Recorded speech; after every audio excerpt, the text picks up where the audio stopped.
Hello and welcome to this special spooktacular edition of The Naked Scientists, recorded in the decidedly creepy setting of the Cambridge Science Centre in front of this wonderful audience.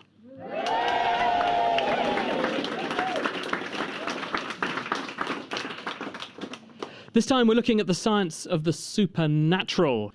But first, let's meet our ghoulish guests, who are supernatural scientist Chris French. He's head of the Anomalistic Psychology Research Unit at Goldsmiths, University of London. Chris finds out whether psychics really are psychic. He also finds out what makes people say they've seen a ghost.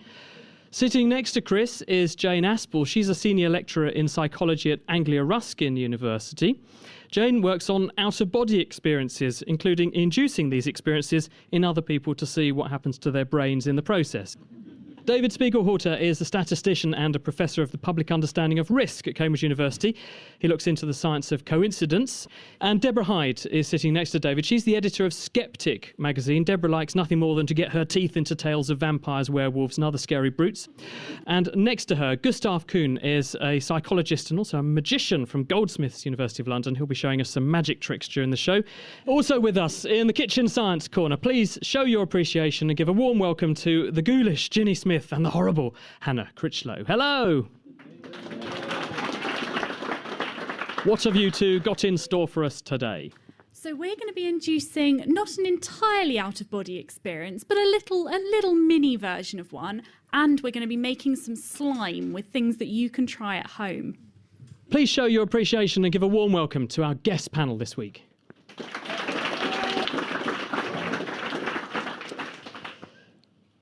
Now, Chris French is the head of the Anomalistic Psychology Unit at Goldsmiths. Chris, what does that actually mean in plain English? Okay, well, anomalistic psychology is basically the psychology of weird stuff. It's everything from people who think they've seen ghosts, people who think they've been abducted by aliens, people who think that they have psychic powers, and my general approach is I'm not convinced that any of those things are really true. So I'm interested in the psychology behind it, what makes people think. I'm sorry. We do actually spend quite a lot of our time also directly testing paranormal claims. So we'll get psychics in, say, do your stuff under properly controlled conditions, and guess what? No, they're not. What fraction of the public claim to be psychic? It's probably not an awful lot who would actually claim to be psychic. A sizable minority, I'd say.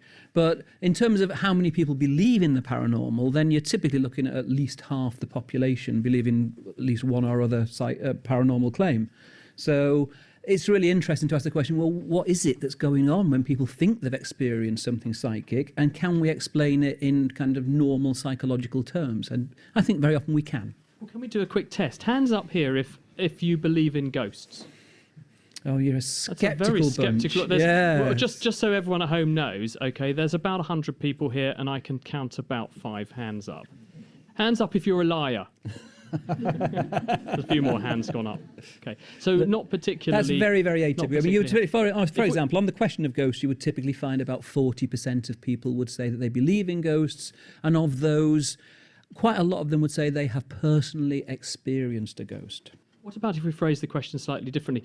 Who here has had an experience they can't explain that you think might have some kind of bizarre reason behind it?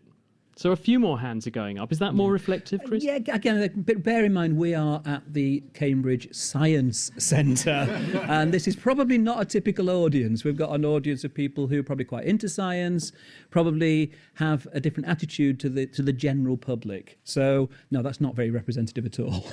So when you put these sorts of psychic phenomena to the test, what sorts of things do you test, and how do you test them fairly? Well, again, it very much depends on the specific claim. If we test a psychic, for example, the kind of thing we'd do would be, psychics claim that they can tell you all about yourself just using their psychic powers. They don't use any of the normal senses. It's not just guesswork. They just use their psychic powers. So what we would do might be, for example, to get a number of volunteers in to have a reading done by these psychics. But we'd do it slightly differently to the way they usually operate. We'd have the people sitting behind a screen so they couldn't see them. We would have a situation where they don't actually ask them any questions. There's no conversation. They just use their psychic powers. They write down their reading. And we'll then take those readings for, say, 5, 6 volunteers, get the volunteers to come back and read through all of the different readings and choose the one that was done for them. Now, if the psychics can really do what they say they can do, then there ought to be one reading there that is all about you personally, lots of personal details. And guess what? It just doesn't happen. You know, they actually come out just at what you'd expect on the basis of chance. Guesswork. The tabloid newspapers sacked their man who did the stars. And then they said the next after they said they'd sacked him, they wrote, he didn't see it coming. Anyone here been to a psychic reading or anything like that? Anyone had that experience? Would you mind just telling us why did you go out of interest or something? Can I just ask you? Yeah, so I was working in Thailand at the time on malaria, and it's really, really big in Thailand. And so it was partly to get involved with the culture and understand, why people go. And there was a bit of a language barrier going on, but, it was an interesting experience to see why so many students, and these were based in universities. So people would go to universities, the students would go to where they're based and, talk about it. And it was interesting to see. So big cultural differences, Chris? Yeah, there'll be huge cultural differences. But what you will find is that across any culture, any society you care to look at, either historically or geographically, there will be people who claim they have these special powers. There'll be lots of people who believe that these claims are true. And there'll be lots of people who claim they have had personal experience of the paranormal. Anyone like to ask Chris any questions about actually how he does his research? Sophie from Blenheim. Do you think that ghosts are real? Do you think that even if it doesn't prove that they're real, do you think they're real just because it would be cool if they're real? I think it would be cool if they're real. And certainly when I was your age, I was absolutely convinced that ghosts existed.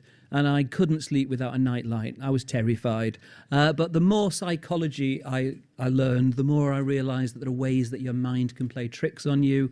You can think you're seeing things and hearing things that aren't really there.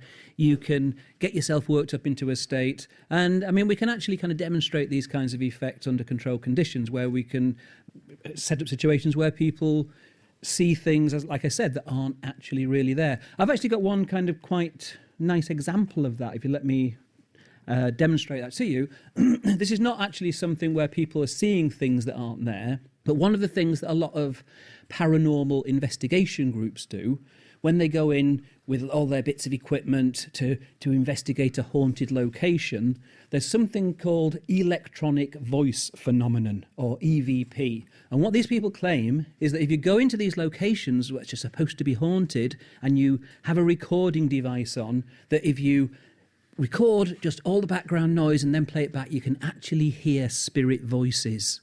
Now, it's interesting that when the people that do this do it, they like to use really old bits of equipment. They don't like modern equipment that gives you very nice, clear, crisp recordings. They like stuff that gives you lots of background hissy noises. And then when they play it back, yeah, you kind of think you can hear something going on. Now, the explanation of what's going on is that sometimes you probably are genuinely recording real people, voices. They are really voices there. I mean, I did a daytime TV show a couple of years back, and one of these investigators was playing this EVP, and it was, without a doubt, someone singing Celine Dion songs. It was absolutely terrifying, I have to admit, but I don't think it was a ghost. Now, if you go onto the various websites, you can play this stuff. So sometimes you're getting real voices, sometimes you're just getting speech-like sounds. The interesting thing is, if you go on these websites, you typically can't figure out what the message is until you read what you're supposed to be hearing, and then you kind of think, yeah, I can kind of hear that. So what I'd like to do is play you some examples. These are genuine examples of EVP, and you see if you can figure out what the spirits are supposed to be saying. I think that you'll have difficulty, but these are fairly typical kinds of recordings. So here we go. There's the first one. Anybody? Hands up if you think you can hear it. Somebody at the back there. Barry. Barry, okay. And that's not too far away from what it says on the website, but it's not quite right. I'll give it to you again. Anybody? Anybody else put their hand up if you heard no? Somebody here? I'm sorry. That's very good. It's actually we're sorry. I'll play it again so that you can get it. Here we go. We're sorry. Yeah, maybe. I'll just give you one more example. See if you know what this one says. Any offers? What do you think a ghost would say? Think about the kind of thing you think a ghost would say. I think that time I heard I am a ghost. Possibly. That's an interesting one. Well, I'll tell you. I mean, what would you expect a ghost to say? It's come and find the cake. Okay, so I'll play it again, and this time, see if you can hear it. It's come and find the cake. Yeah, it's come and find the cake, isn't it? Except I've played a little trick on you there, because according to the website that we took that from, that's not the message. The message is supposed to be, someone's in the way. Now, I must admit, to me, whenever I hear it now, I always hear come and find the cake. But I'm going to play it to you again and see if you can hear it as someone's in the way, because that's how some people hear it. Now, it's come and find the cake. It is. No. I mean, what that illustrates is the way that when we've got kind of very ambiguous, very degraded stimuli, you're not quite sure what any of that is, you can read meaning into it. And I think that explains an awful lot of the time when people think they've seen a ghost in the shadows, or they think they've heard something, think they've heard a voice, etc. There are lots of other things that can come into play as well, but that's one example. Hello, I'm Maria from Cambridge. I'm just really curious, the psychics you work with, or people who think they can see or hear, when they finished working with you, does anybody ever say, oh my God, maybe I've got it wrong? You'll be amazed to know that on one occasion when we tested a psychic, we did the test, she got the results, she said, well, I should have been able to pass that test. I'm gobsmacked. That was her term. I'm gobsmacked. And we thought, well, that's unusual, because usually they start making all kinds of excuses. We always bend over backwards to make sure that they're happy with the test before we start. No point in doing it otherwise. We get them to sign something to say it's a fair test. And afterwards, when they fail, they typically say, oh, it wasn't a fair test after all. You know, this woman, actually, it looked like she was going to be the first one ever to say, well, I should have been able to do that. Within a day or two, she changed her mind and decided it wasn't a fair test after all. There's a question that's come in via Facebook. Stephen Quill has been in touch saying, what's the most spooky experience one of the panel has ever encountered? I have spent very, very, very many nights in supposedly haunted houses, and I must confess it's about as exciting as watching paint dry. And I find myself sitting there thinking, why am I doing this? And then I remember, because it's usually for a TV programme, so I remember, it's because they're paying me. Ginny and Hannah. So we're going to show you that you maybe can't always trust everything that you hear. I want everyone to listen to this and think about what you can hear, what it sounds like. It's quite spooky, isn't it?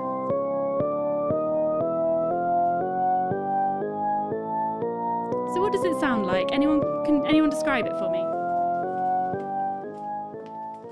I'm Harry. I'm from Caldecott.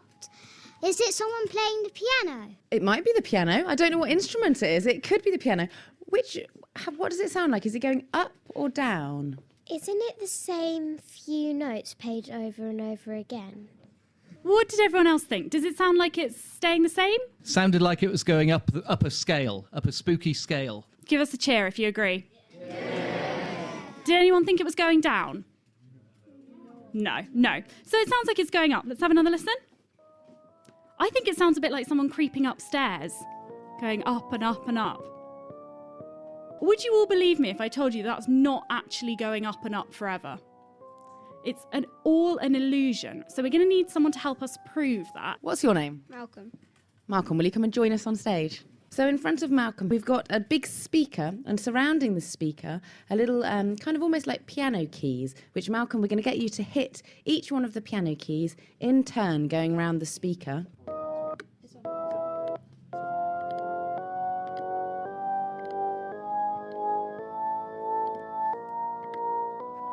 And now Malcolm is right back at the beginning, and he's continuing going round. And what's happening, Malcolm? It's just getting higher. The notes are just getting higher. So even though you're hitting the same keys of the piano almost, the notes sound to you like they're getting higher. Mm-hmm. But how can that make sense? Not sure. Round of applause. So this is a really clever illusion, because it felt like you could have just kept playing them over and over again and it would have got higher and higher. But actually, when you think about it, that ending note wasn't actually any higher than the one we started on. So what's going on here is they're not actually one single note. You've got lots of different frequencies, lots of different pitches being played together. And each time you move one note along, each of those notes goes up a step, but the one at the very top disappears and you add a new one below. So you can imagine it like a whole load of lines moving up on a page, but when they get to the top of the page, they fall off and you add an extra one below. So although each individual note within that chord is going up every time you play the next one, the whole overall thing isn't getting any higher.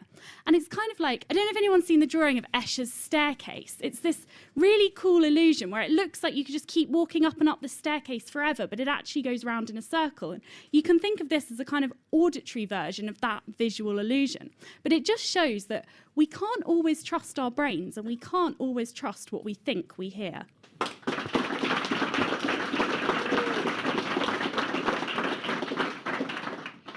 You're listening to The Naked Scientists with me, Chris Smith, and this week, in this special pre-recorded edition of the programme, we're looking at the science of the supernatural here at the Cambridge Science Centre.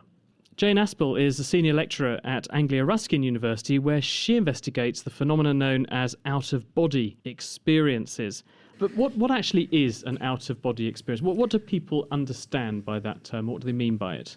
Well, people commonly associate them with near-death experiences. You have the idea that their self or their soul is leaving their body when they're on a deathbed or in a hospital bed. But scientists have looked at many people who've had out-of-body experiences to see if there's anything that unites them, if they have anything in common. And what they found is that there's a particular part of the brain which is not working properly in people who have out-of-body experiences. And it's a part of the brain which receives information from lots of different senses about your body and integrates them together. So because that part of the brain is not functioning properly, you experience yourself outside of your body. There was a piece of research that was published a few years ago, a researcher in Switzerland called Olaf Blanke, and I was fortunate when he discovered this to be able to talk to him.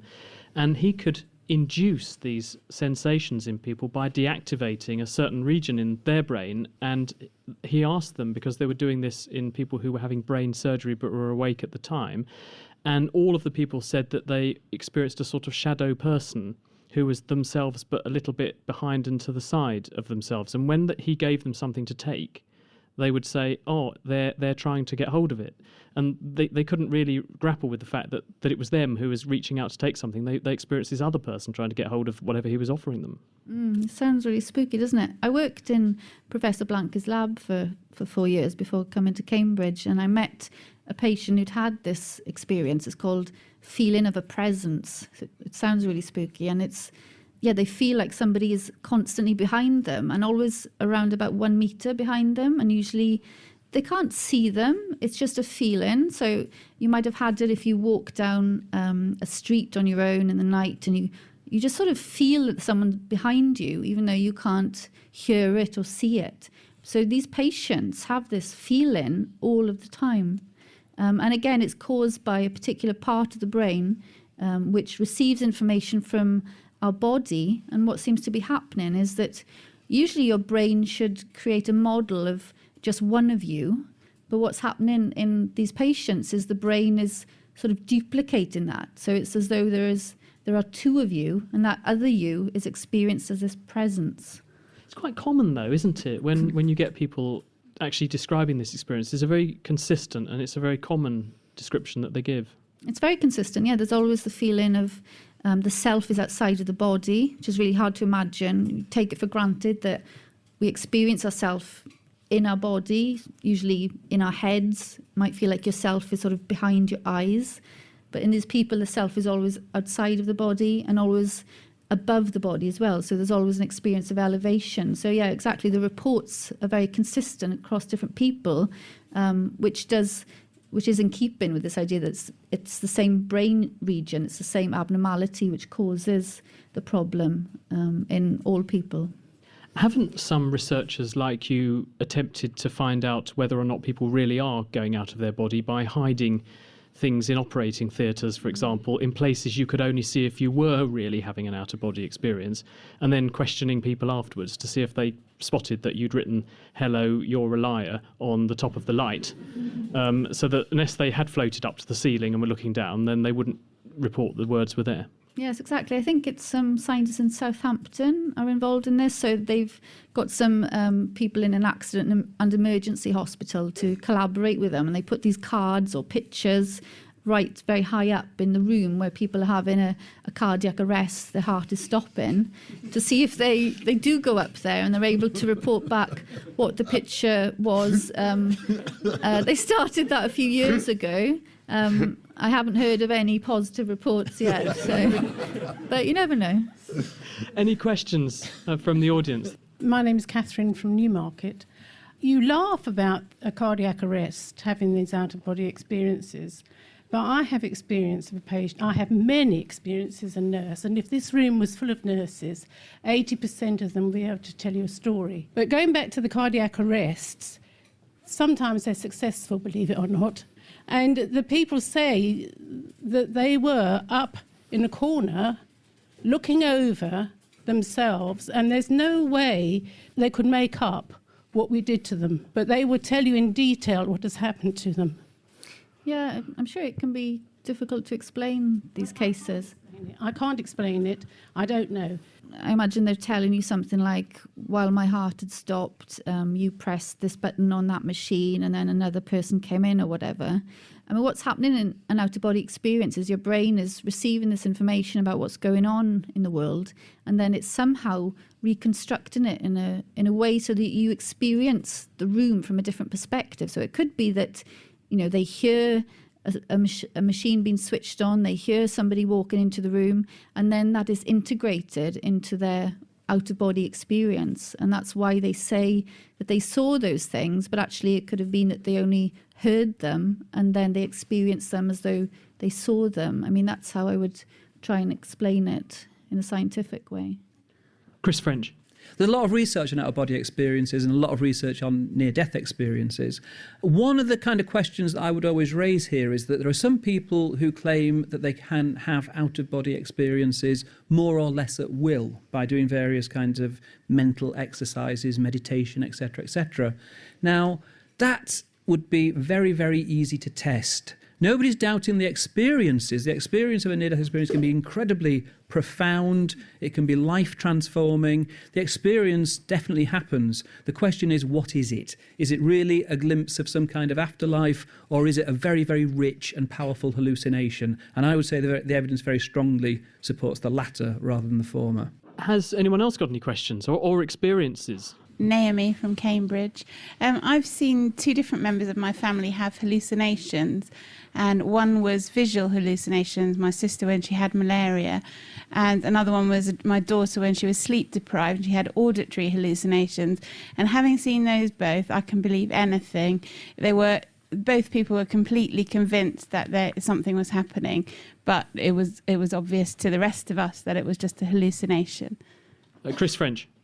There's a strong tendency for people to react very defensively if you say, well, maybe you were hallucinating, because what they equate that with is you're saying I'm crazy. And that's just not true at all. We can all hallucinate under the right conditions. And I mean, surveys show that typically around about 20% of the population, people who don't need any kind of psychiatric care whatsoever, will report having hallucinations of various kinds.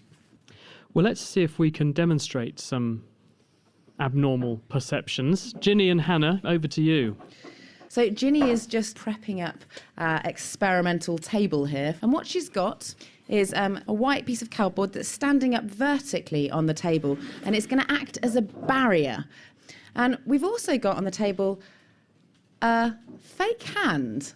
Now, who can be our little volunteer for this experiment? Oh, there's a lot of keenness. What's your name and how old are you? I'm Lottie and I'm 11. Okay, so what I need you to do is sit down on that stool, and then we're going to put both your hands on the table for me. Okay, now we're going to make sure your left hand is behind the screen so you can't see it. And in the place where it kind of should be, I'm going to put the fake hand. Then we're going to drape this shirt over you. You can't see your left hand at the moment, can you? No. No. And what's Ginny doing to your hand at the moment? She's got some wooden sticks and is running them down my fingers. And you're looking now at the fake hand where she's also rubbing the chopsticks across the fingers. And so she's mirroring the action on the fake and prosthetic hand and also the guinea pig's real hand. And how's it starting to feel? Because you're just staring at the prosthetic hand now. Is it quite mesmerising? It is. It kind of feels like the prosthetic hand is my actual hand. Oh, really? So it's almost like your brain is starting to represent the fake hand as your own hand. Well, Ginny, in that case, do we want to do something else to the fake hand rather than just tickle it gently with chopsticks? Do you think?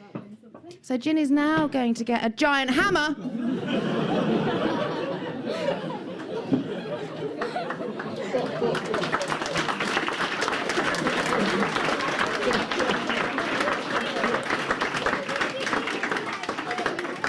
Lottie's face there was priceless. Lottie, how did that feel?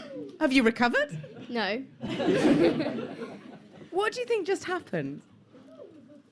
I kind of snapped back into reality. Did you think that your hand was being hit by a hammer at some point? Yes. But you now realise? It wasn't. It was the prosthetic hand. A big round of applause for Lottie.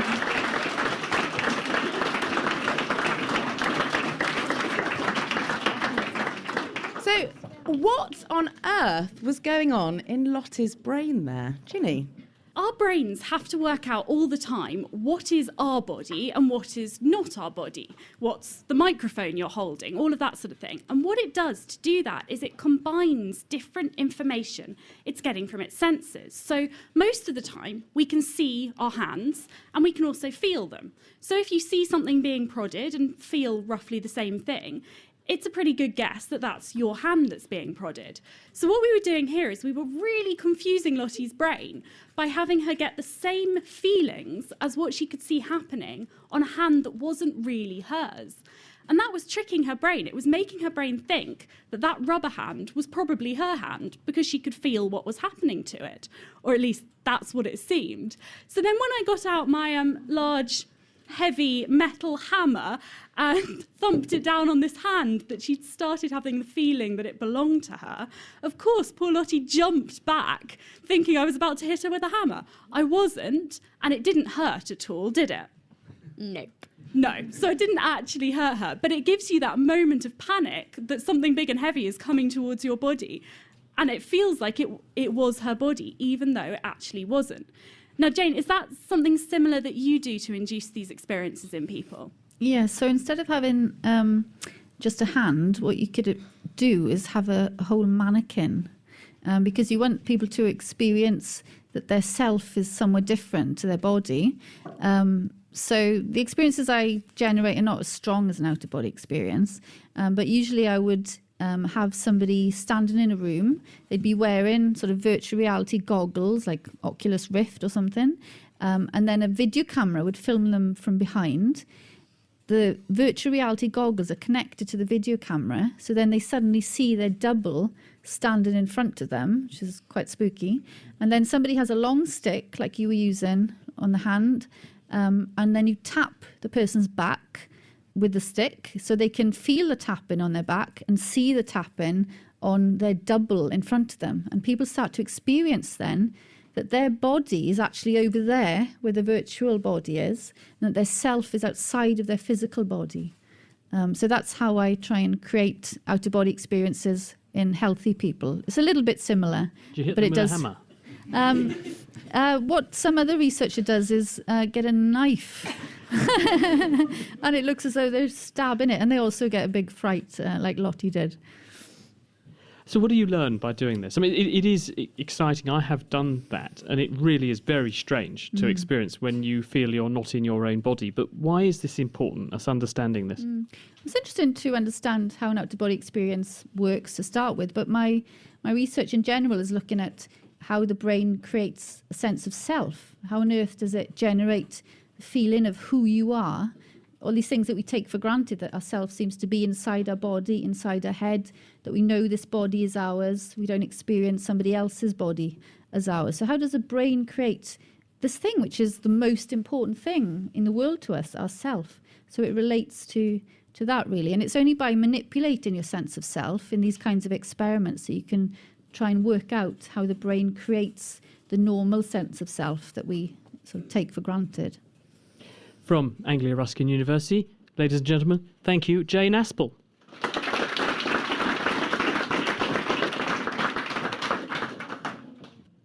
You're listening to The Naked Scientists, and we're looking at the science of the supernatural. I'm Chris Smith, and next we're going to talk to a professor of the public understanding of risk, who was also interested in coincidence. Hello, David Spiegelhalter. Good to have you with us. Hello.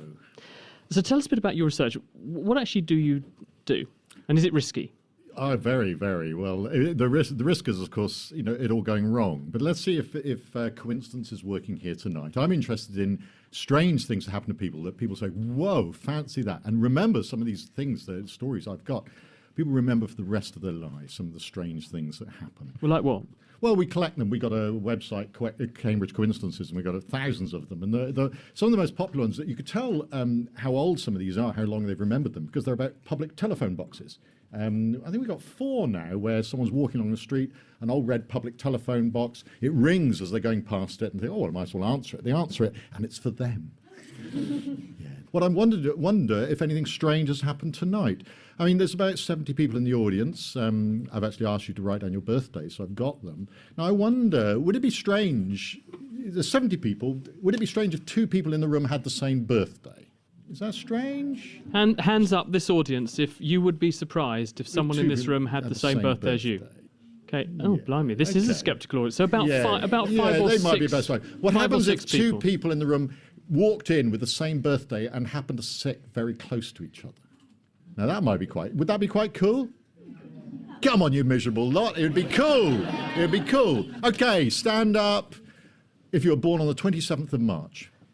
Oh, quite a long way. So we have one lady and one man, and they're on the opposite side of the auditorium. Okay, stand up if you're born on the 6th of February. Ooh, opposite sides of the room. This is terrible. It's a good hit rate so far, David. Yeah, stand up if you're born on October the 6th. Not bad. About 8, 6, 7 feet away from each other. We should point out each bad. time we're getting about 2 people standing up here. Yes, yeah. So we've got each time you've had a pair of people sharing those I'm not birthdays. choosing these dates at random. So the sort of stories that people report to us, the classic coincidence. I don't know if anyone's had these when they meet a stranger and suddenly they find this connection with a stranger. They went to the same school, or they know somebody in common, the usual thing. We get. I was just looking through the ones people have sent in just in the last week. Somebody meeting something and finding out that they lived in the same house. The other one is finding a connection with someone you know, and then again finding this very strange connection. We've had a beautiful one, a married couple who discovered they were being both born in the same bed. When they got married, they found they had been both born in the same little village in Germany, which only got one little hospital and one little bed where all the babies were born. Another one, people have just sent in, a married couple who discovered that they'd both been in hospital as children, both at exactly the same time. Yeah, and then these wonderful, strange ones where the man, there's a picture of the husband when he's a boy sitting on the beach, and there's his wife just walking along behind. On the beach. Yeah.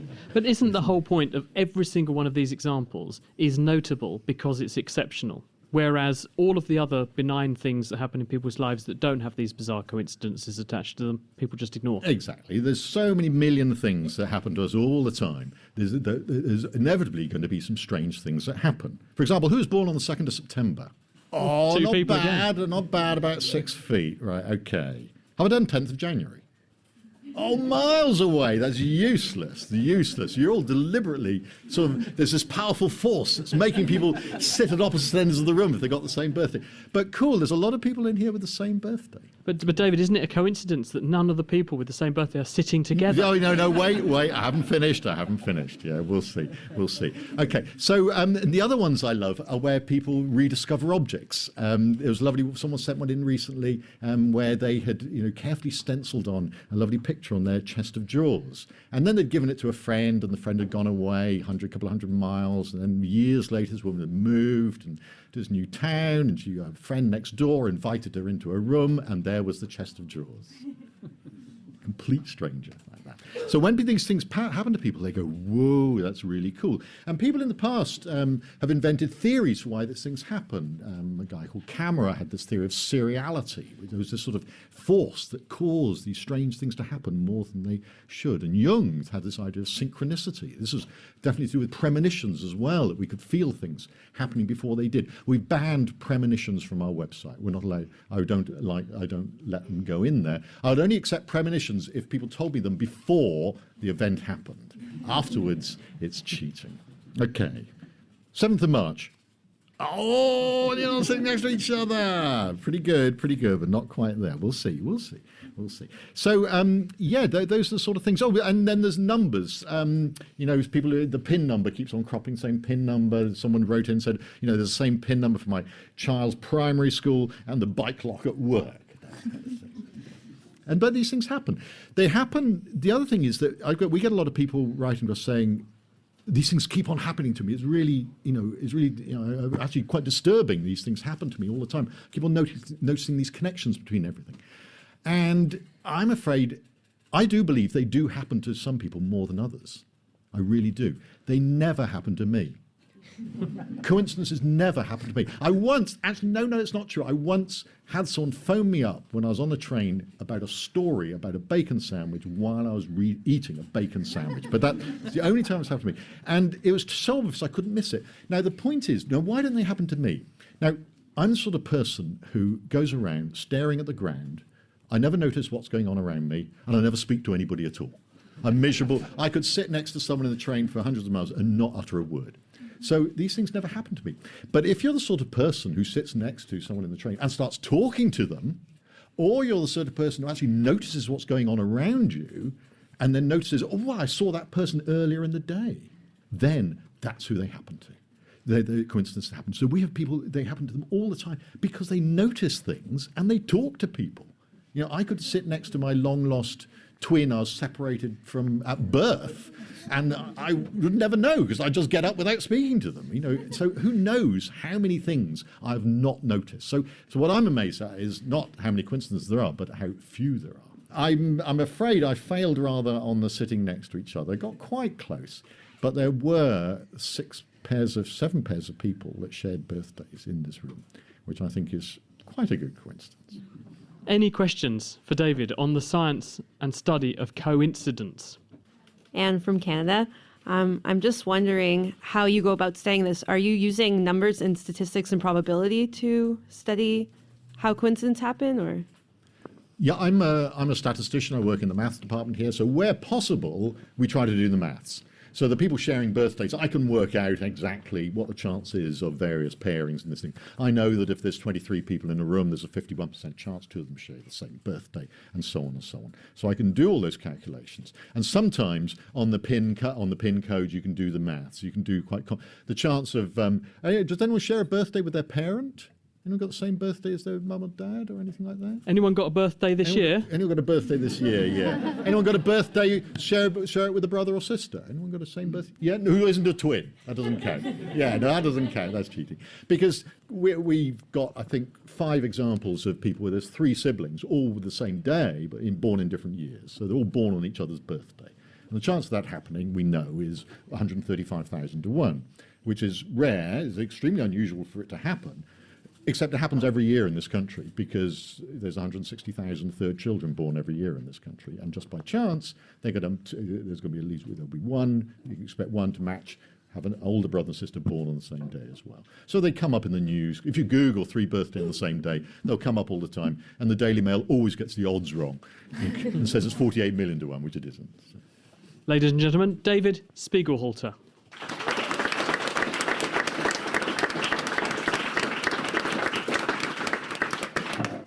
Callum from Streatham. Are you destined for each coincidence? So if you keep crossing paths with someone else, is it destined for you to always meet with them or mix with them? Whoa. Oh, that's a big question. That's a big question. That's quite a tricky one, really, because you're really talking about almost predestination. Is everything we do actually sort of just decided? And we don't actually choose ourselves. There's no randomness, no free will, which is a reasonable argument that some people have got. There's actually, all our fact that we don't know what's going to happen is just because we don't know. It's not that it is pre-decided, we just don't know what it is. I don't have too strong an opinion on that at all. What I say is that the fact that we don't know means it might just as well be random because we don't know. And we don't want to know. Who would like to know what they're going to get for Christmas? Yeah, there's always some. Yeah, look, all the kids, they want to know what they got for Christmas. Come on, live with uncertainty. I'd say, but the grown-ups don't. No, look at this. No, adults are quite happy about. Okay, let's say, if I were a great all-powerful being that could tell the future, and I could tell you how long you were going to live, who would like to know? Yes, look at these kids, they want to know. Why do you want to know? I would say the young people are the ones who want to know. Why do you want to know? Sophie from Blenheim.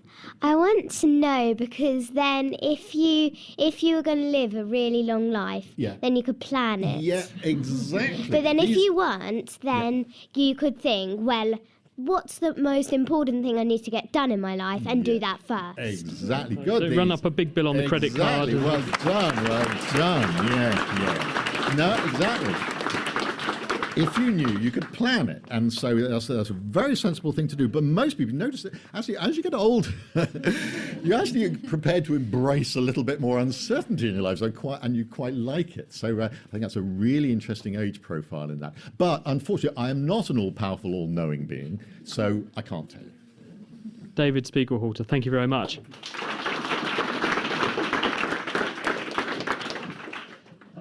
Who would like to see a bit of magic? We're joined by Gustav Kuhn, and you're a magician, but you're also a psychologist, is that right?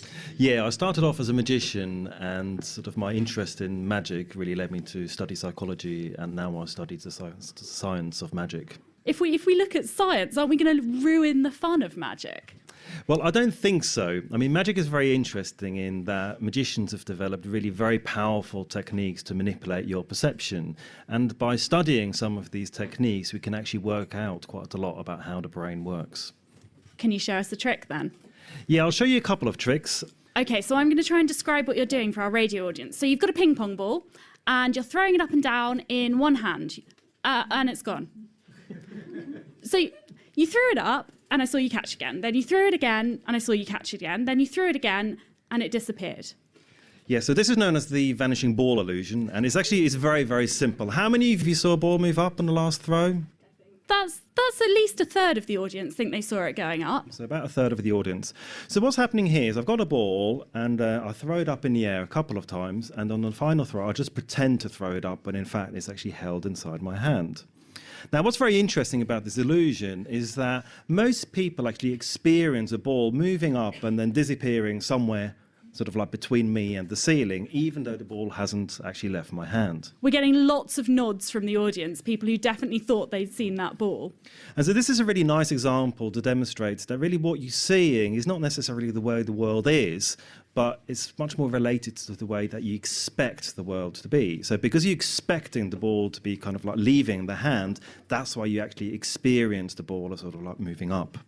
And is what you were doing with your hand and the fact that you actually followed it with your eyes, is that important as well? Yeah, so in magic, social cues are very important, so where I'm looking. So if I do the same illusion again, but this time I'm just looking at the hand that's holding the ball, well, the effectiveness of the illusion is really reduced. And what this shows us is that our brain is automatically picking up cues to predict what the world is going to be like in the future. And I can show you another example that sort of like highlights the importance of these social cues as well.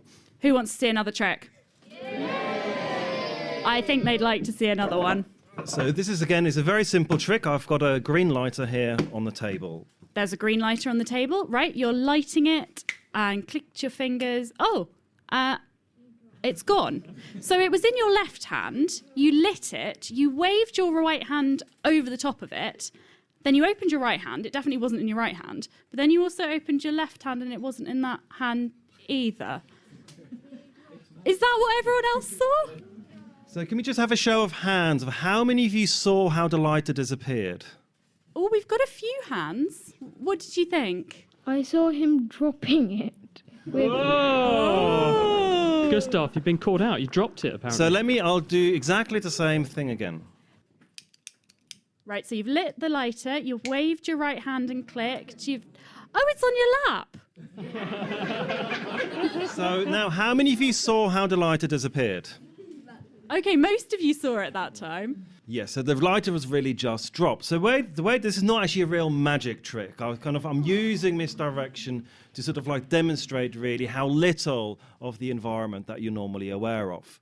So what's happening is I'm picking up the lighter, I light it, so we've got a bright flame, and this flame will actually capture your attention. I then pretend to take the flame with my hand, and I'm using my social cues, so I'm using my gaze to distract your attention and move your attention from the lighter to my other hand. So we're all watching your right hand, which you've been waving around over the flame and you've brought away from it. So we stop looking at your left hand, the one that had the lighter in. Yes, so no one's attending to the left hand holding the lighter. I'm looking at the other hand. I'm snapping my fingers so you can hear a sound. I'm moving it, hopefully misdirecting your attention and therefore preventing you from seeing the lighter drop. Well, one of the remarkable things about visual perception is that I'm kind of looking out here in this audience and I feel like I'm aware of most of the things that are actually going on around me. Yet, in actual fact, once we start probing our visual awareness, we realize that you're actually only aware of a really very small fraction of the information. So, although you think you'd see things, in actual fact, most of the time, unless you're actually attending to them, you don't necessarily see them. And in a lot of our research, we use eye tracking that allows us to measure exactly where people are looking. And what's really remarkable there is that people can actually be looking at the lighter, and yet they still don't see it. And of course, intuitively, you think that, well, surely if I'm looking at something, well, then I should be able to see it. But what a lot of this research is really telling us is that if your attention has been distracted, you just won't see it, even if it's really right in front of your eyes. Amazing. Gustav Kuhn from Goldsmiths University.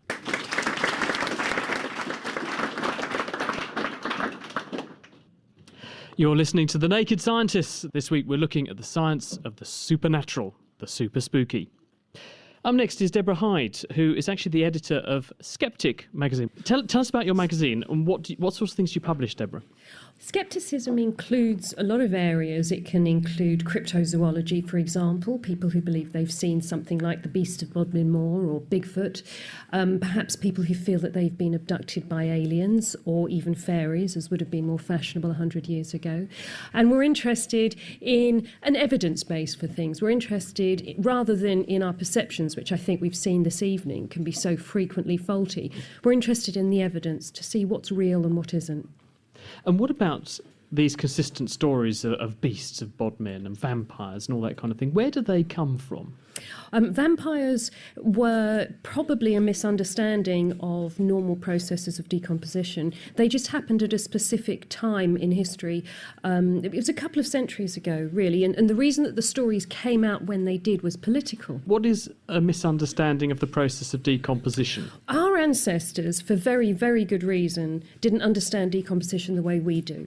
We can study these things scientifically and safely, but years ago you wouldn't keep corpses around for the very good reason that they were a hygiene problem. So, for example, when a body goes into rigor mortis, as is perfectly normal, leaving it out for a little while, you would realise that actually the flexibility comes back. So if people saw a body that had regained its flexibility, they might think that it was actually still quite lifelike, that it hadn't passed over to the other side. What if it had failed to decay? What if you didn't have bones in a coffin anymore? What if you actually had flesh? And if somebody buried in winter, for example, the ground's very hard and it's very cold, you can in effect put people in a freezer for 6 months. It's not necessarily that unusual that they wouldn't be a skeleton yet, but it would be quite unusual and quite scary for people who didn't understand this, that there were other variables at work. But where did this whole idea of this fetish for sinking your teeth into someone's neck come from? That was much later, and we understand it. We understand that if a creature has its blood taken out, that it dies. So it was thought that there was a life force attached to it. And literally the blood being taken out is a bit more of a literary trope. That comes later with all of the romantic literature. And what about werewolves? I've seen the were-rabbit, Wallace and Gromit. That's really good. But what about the werewolf? Well, that's a really interesting thing that you should mention, the were-rabbit, because when I do a slideshow, I show a list of all of the animals that can potentially turn into were-animals in folklore, commonly throughout the world. And I have creatures like hyenas and tigers and cats and jackals. And is there anything that you can think that actually unites those types of creatures? What's a similar theme? Freddy from Little Downham. They're all four-legged and they're all sort of in the same sort of like cat family, or with maybe a few exceptions. There are cats. There are definitely a lot of cats. Are there any other similarities between those kinds of things, the habits of those creatures, the kinds of things they do? Charlie, I'm from Caldecott, and they all have big teeth. Sharp They teeth. do. They have big teeth, and big teeth are for hunting. That's the thing about all of these creatures, is they're apex predators. They're incredibly powerful. And it seems that if people want in their minds to think of somebody turning into an animal, that nobody would take that great power and turn into a were-hamster. What is the sort of modern day equivalent? Because obviously those things came along because people were troubled by not actually understanding the basis of the science that was going on. Have people now reinvented new threats and new sorts of equivalents based on their more modern understanding of the world around them? Has the interpretation moved on? I think it would be a mistake to assume that just because we live in a technologically based society that people still don't have these kinds of beliefs. There are very prevalent New Age beliefs. People believe in angels and things like that.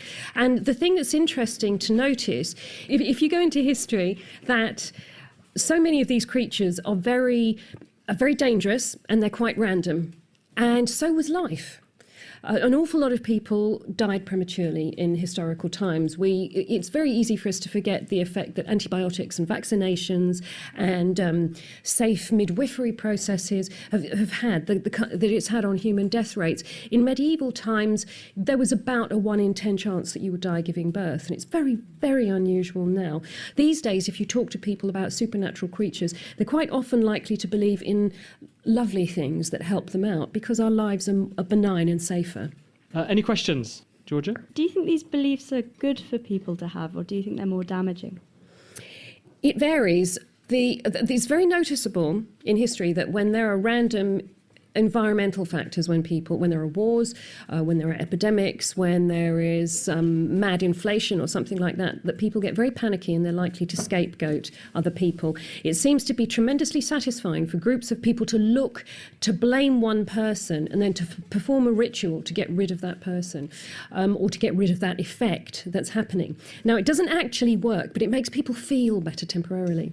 And you can see that with witch hunts and things like that. So sometimes it's not particularly nice, but it makes people feel temporarily better, even though they can be wrong and they can do very terrible things. And in some ways, I think that belief in the supernatural has been very useful for hygiene type purposes, keeping corpses separate from people. We don't bury the dead under the house, with a few exceptions. We bury them in graveyards and things like that. So this the sense of contagion that we have, which can feed into supernatural constructs, is also actually very good at avoiding disease. Ginny and Hannah. Can we have a final volunteer to help us make some ectoplasm? I'm Callum from Streatham. Wonderful. Thank you very much for joining us on stage, Callum. And Ginny, you've got here a lovely Perspex bowl, which is nice and clean for the moment. And you've also got some PVA glue, so the kind of glue that you get in your school art class. Okay, so Callum, what I need you to do is just put a little blob of that in the bottom of the bowl. So this is just standard PVA glue. Just tip some into that. Yeah, that'll do. Stop there. So that's probably about half a tablespoon, would you say, Callum? I would say that. Good. Now, just because it's a bit more fun, we've got some green food colouring. Do you want to tip just a little drop in there and give it a stir around? Callum, what's it looking like now? It's looking like snot. It's a nice bright green colour, isn't it? I'm just going to add a little dash of water And can you stir that in for me? Have a feel of the kind of texture of it. What does it feel like? It's quite runny, but still quite thin. Sort of gluey, but quite runny glue because we've stirred in a load of water. And it was kind of dripping off your fingers there, wasn't it, Callum? Yeah. So now what I have here is spray starch. Have you ever seen this before? No. Do I take it you don't do a lot of ironing at home? That is correct. Those of you who do ironing may have seen this before. You spray it on your shirts and then you iron them and it makes them nice and crisp and fresh. So it's just the sort of stuff you might find in the laundry cupboard at home. And I'm going to spray some in the bowl and I need you to stir it in for me, okay? Okay. So what's happening as we're stirring in the starch? It's starting to thicken the liquid. I'm going to put a bit more in. Give that a good stir.